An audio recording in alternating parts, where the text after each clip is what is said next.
E aí, galerinha, tudo certo? Vamos lá então, fazendo essa revisão para que a gente possa ter aí uma excelente avaliação, tá bom?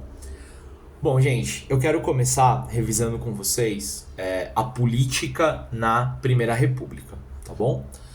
Então a gente vai começar olhando um pouquinho para a maneira pela qual as elites políticas brasileiras que fizeram a República, né, em 1889, conseguiram criar certos instrumentos e instituições políticas que tinham como objetivo controlar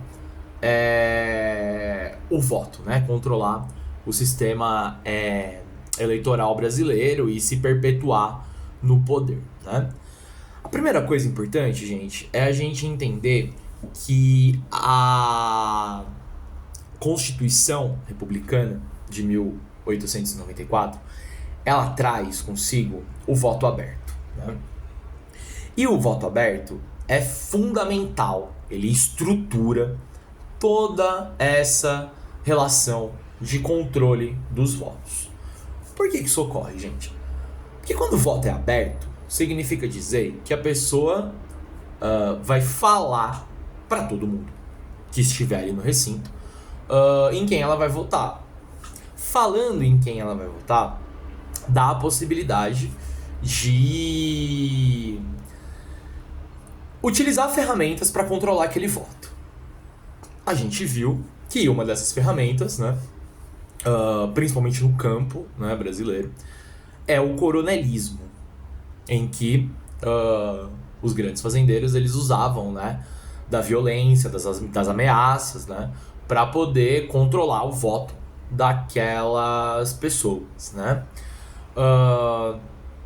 Isso na cidade acontecia de maneira diferente, né? Acontecia aquilo que a gente chama de clientelismo, em que não tem a violência direta, mas vai ter na realidade a troca de favores ali, em que, por exemplo, uma pessoa vota num candidato em troca, né, de remédio, emprego e por aí vai, né? Tudo isso, gente, ficou conhecido, como a gente viu numa charge que a gente analisou em sala de aula, como voto de cabresto, né? Por que voto de cabresto, né? O que consiste essa crítica? Em mostrar para as pessoas, em mostrar para a sociedade brasileira que o voto no Brasil ele era controlado. Por isso cabresto, né? Porque o cavalo, por exemplo, o animal, ele coloca aqui aquele tampão e ele não enxerga o que está ao redor, né? Então a gente dá um nome de voto de cabresto a esse voto controlado. E o voto aberto é fundamental para que essa prática, né, aconteça. E essa prática tem uma consequência. O fato do voto ser controlado dá às elites econômicas o poder de se manter na liderança política durante todo o período da Primeira República. E aí, essas elites, elas vão utilizar desse poder para efetivamente se perpetuar.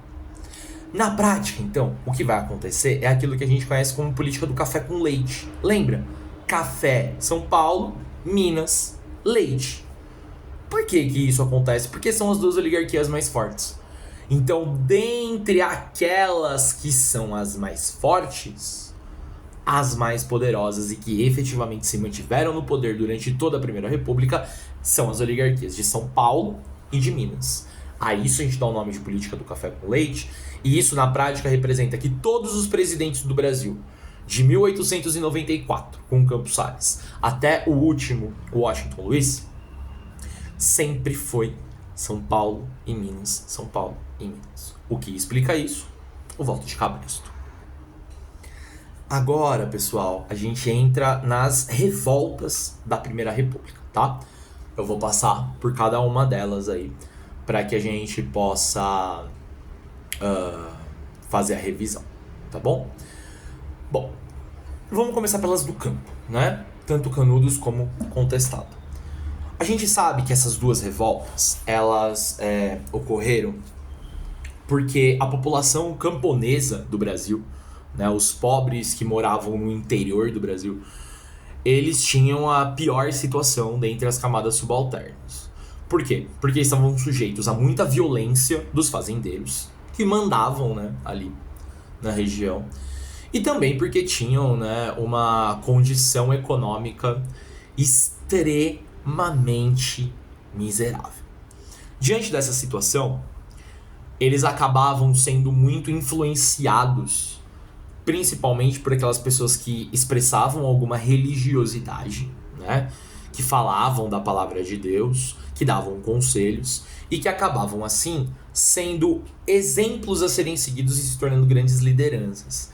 E é assim que Canudos e o Contestado se formam, com as lideranças, no caso de Canudos, de Antônio Conselheiro, e no caso do Contestado, de Monge José Maria, que influenciavam, que conquistavam essas populações camponesas, porque, afinal de contas, representavam e falavam sobre um bem-estar, né, em vida, diferente daquilo que aquelas pessoas viviam.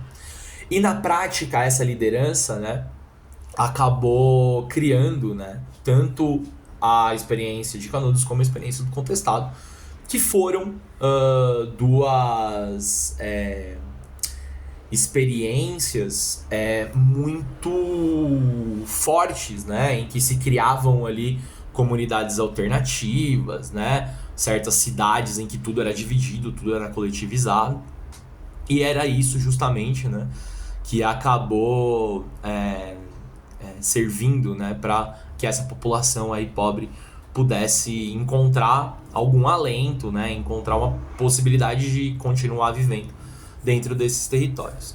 Justamente, né, por essas características, por a importância desses líderes, né, que falavam muito da religião, que falavam muito de Deus, é que esses dois movimentos eles vão ficar conhecidos como movimentos messiânicos. Por quê? Porque foram liderados por essas figuras que eram vistos por aquelas pessoas como verdadeiros messias, né? Como aqueles que têm a palavra, né?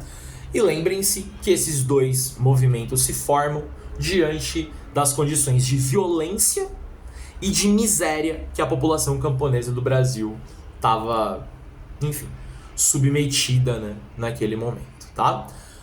A gente passa então depois para as revoltas que acontecem dentro das cidades. A primeira e talvez a mais importante seja a revolta da vacina, né? E a revolta da vacina, como a gente sabe, é uma revolta, né, que acontece entre as populações pobres que moravam no Rio de Janeiro, né? E essa população, ela vai reagir à ação do governo, né, que manda o exército vacinar essas pessoas à força, de maneira bastante violenta, contra a vacina, né? Bom, por que essa revolta acontece, né? Essa revolta, ela está diretamente ligada às reformas urbanas que aconteceram no Rio de Janeiro durante, né, o fim do século XIX e o começo do século XX, né? A grande maioria dessas pessoas acabavam morando, né, em cortiços, em casas de cômodo, enfim, moradias populares no centro da cidade. E ali, durante o governo do Rodrigues Alves, o Brasil ele passou por uma série de reformas. Primeiro, para embelezar a cidade do Rio de Janeiro. Segundo, para trazer mais salubridade, né? Trazer uma saúde melhor para aquela cidade que convivia com várias doenças, e essas doenças eram atribuídas à sujeira e à pouca possibilidade do ar circular ali dentro. Então essas reformas elas vão destruir esses cortiços, essas habitações. E essa população vai se ver obrigada, né, a subir o morro, a procurar outro território para conseguir, né, ter a sua casa, ter a sua moradia. E isso vai ser diretamente responsável para a reação da população. Por quê? Porque é o mesmo governo. O mesmo governo que expulsou essas pessoas das suas casas é que vai, sem explicar nada e de maneira muito violenta, obrigar essas pessoas a se vacinarem. Portanto, gente, o bota abaixo, ele vai criar uma relação em que a população vai desconfiar do governo. Quando o governo chega para dar vacina, é justamente aí que o povo se revolta. É no Rio de Janeiro também que acontece aquilo que a gente conhece como a Revolta da Chibata, né? Que é uma revolta que acontece entre os marinheiros do Rio de Janeiro. E que vai, né, de certa forma, fazer com que esses marinheiros lutem por basicamente 3 questões que os atingiam durante a Primeira República. A primeira delas e mais importante são os castigos físicos, gente. Por isso, Revolta da Chibata, né? O próprio movimento começa quando um marinheiro vai ser castigado, né, com 50 chibatadas. E esses castigos físicos, obviamente, eles horrorizavam, né, aquelas pessoas. E lembrem-se, a escravidão já acabou, então é algo ainda pior, né? Obviamente que os castigos físicos da época da escravidão devem ser criticados, né, e nos enojam muito enquanto sociedade. Mas, numa república, o próprio exército receber chibatada como punição, castigo físico, é um absurdo. Então eles lutavam pelo fim desses castigos físicos. Lutavam também pelo fim das comidas estragadas, que era muito comum, muito comum. E também lutavam por melhores salários, né? Essa revolta, muito importante na história do Brasil, acaba com o governo, né, conseguindo ali controlar esses revoltosos e, infelizmente, não melhora a situação desta população, né? A gente também, dentro da cidade, melhor dizendo, tem a greve de 1917, né?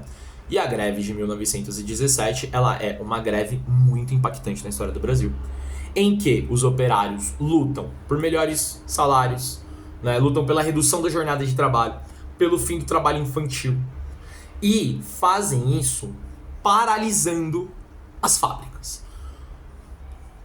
É a primeira greve dessas proporções da história do Brasil. E isso tem uma explicação muito grande, né?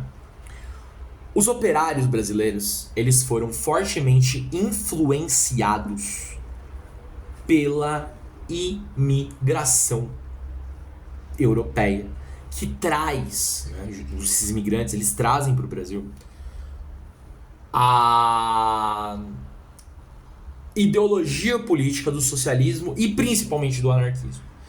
Então a gente pode dizer que esses imigrantes, eles são fundamentais porque eles vão politizar os operários brasileiros. E uma vez politizados, esses operários, eles vão lutar, né, pelos seus direitos. Eles vão reivindicar, né, e lutar por melhorias na sua própria situação, nas suas próprias condições de vida, né? E aí, por fim, gente, a gente chega, né, no segundo tema da nossa prova, que é mais curto também, porque a gente já viu isso lá na primeira avaliação, sobre a Revolução Russa, tá? Eu vou querer que vocês consigam analisar comigo, primeiro, as características sociais da Rússia e como elas foram fundamentais para o processo revolucionário. Quer dizer, a Rússia passa por uma transformação tão profunda como ela passou em 1917, porque a população russa era extremamente oprimida, tanto do ponto de vista econômico, como do ponto de vista político. Politicamente, um governo absolutista. Socialmente, economicamente, as terras, elas pertencem exclusivamente à nobreza, à igreja.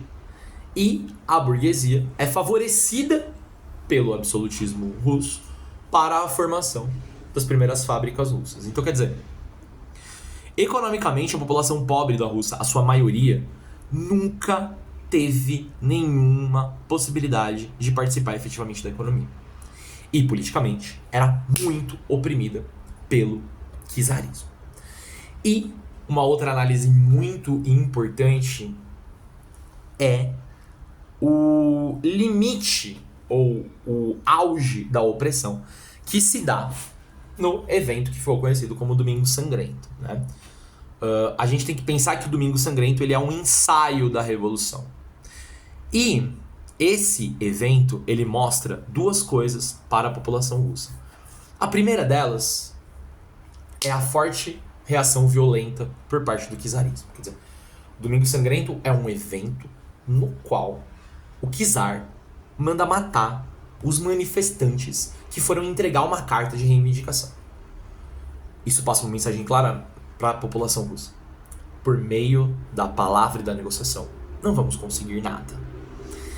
Agora, por outro lado, o Domingo Sangrento também cria entre os trabalhadores russos a criação dos soviets, que vai servir para organizar e para politizar a população russa durante todo esse período.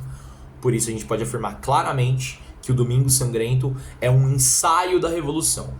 É onde a população pobre da Rússia entendeu que eles não iam conseguir nada na negociação e criou possibilidades para eles reivindicarem os seus direitos. Bom, a prova vai passar por todos esses pontos. Eu peço para que vocês se concentrem na videoaula para fazer a revisão. E qualquer dúvida já sabe, faz aí os comentários, que aí eu vou responder um por um. Fechou? Um beijo, galerinha. Tudo nosso. Nada deles.